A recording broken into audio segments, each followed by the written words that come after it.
Ние в Стара Загора преди 2 дена открихме огъня. Ти толкова страшен, не ме наранявай! Какво ще направиш? Ще завържеш космите от мишниците около врата и ще ме удушиш ли? Моля те, не дей, моля те! Прекалено голяма алфа се страхме от теб! Защо направо не направите едно видео педо срещу 15 деца и да се свърши? Майко мила, Боже Господи! Съжалявам, гора! Съжалявам! Ти кой ще присъедини в битката? Пари, коли, жени, снимки на пениса и всичко, което поиска. Както може би знаете, той започна да прави по-сериозни видеа. И сега не искам да го вкарам в контекст, в който говоря някакви тъпоти и така нататък. Затова въпросите са по-цивилизовани и клипа няма да е чак толкова хумористичен, по-скоро така да се опознаем един друг. Така, и сега хората първия въпрос е: кой е най-вероятно да налапа чужд член? Не, стига толкова. Изберете си в кой контакт да бръкна. Не мога повече! Искаш ли ти малко трябва да попушам? Дали имах начин да правя секс с окото си? Ти с какво се занимаваш? Ами докторка съм, от малка мечтата ми е да стана такава, за да мога да открия лечение за рака и да направя света едно много по-приятно и спокойно място, отървавайки го от тази ужасна и коварна болест. Хубаво. Падаш ли си по хардкор? Защото Мартин изглежда като най-големия психопат от нас. Моля, аз съм душичка, виж ме. Какво?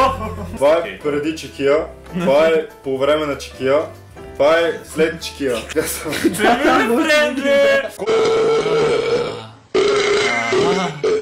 Добре, вече се чувствам по-добре. Това нещо имаше по-добър текст, по-добра мелодия, по-добър флоу и по-добро всичко. И именно заради това, за моята предизборна кампания, реших да превзема Македония.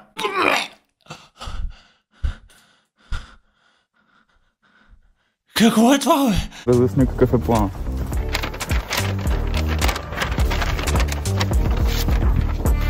Както виждате, ние сме тук. А това е нефтът.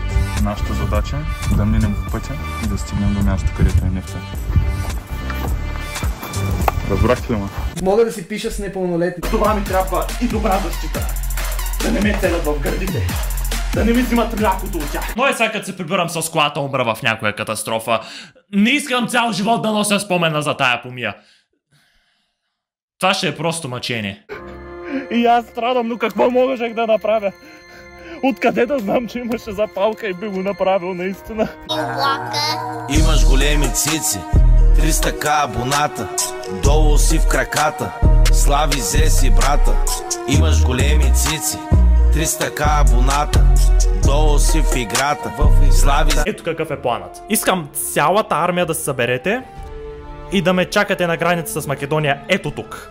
И след това директно влизаме и атаката ни ще започне от Царево село. Оттам директно окупираме един влак и ще придвижим армията към Скопие, където ще завладеем столицата. Казвам ви, нека даже още утре да се съберем и да действаме. Ние сме в пъти по-готини от нас.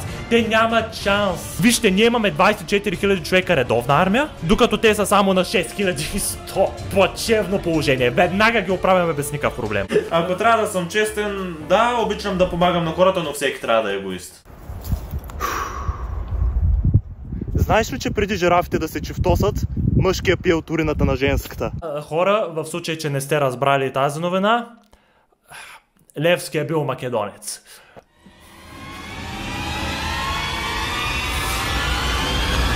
Добре, нямам абсолютно никаква представа коя е тази комплексирана лелка, но ако трябва да съм честен, бих предпочел да си говоря с въздуха, отколкото с нея. Разговора ми със него сигурно ще е по-смислен. Wallpaper е Ники Гол, просто иска да се го вижда всеки път, като отваря телефон. Какво стана, бе? Какво стана? Марти, добре ли си? Марти? Какви си е шумове?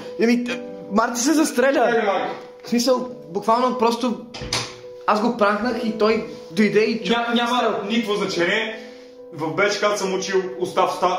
Не знам какво да направя. Чакай.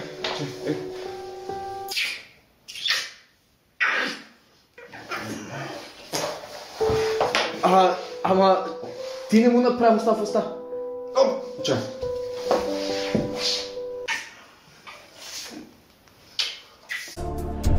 Каква е работата на един крал? Бих си показал средния пръст на крака. Ако съберем 1500 лайка. Това значи ли, че през цялото време, докато аз те взимах и си бил жив и не си казал нищо. Защо това ме дава вайб все едно изнасилвач? И то на мъже. Вие са, дали аз мога да създам тая иллюзия? Чакайте да пробвам. Ето, готови ли сте?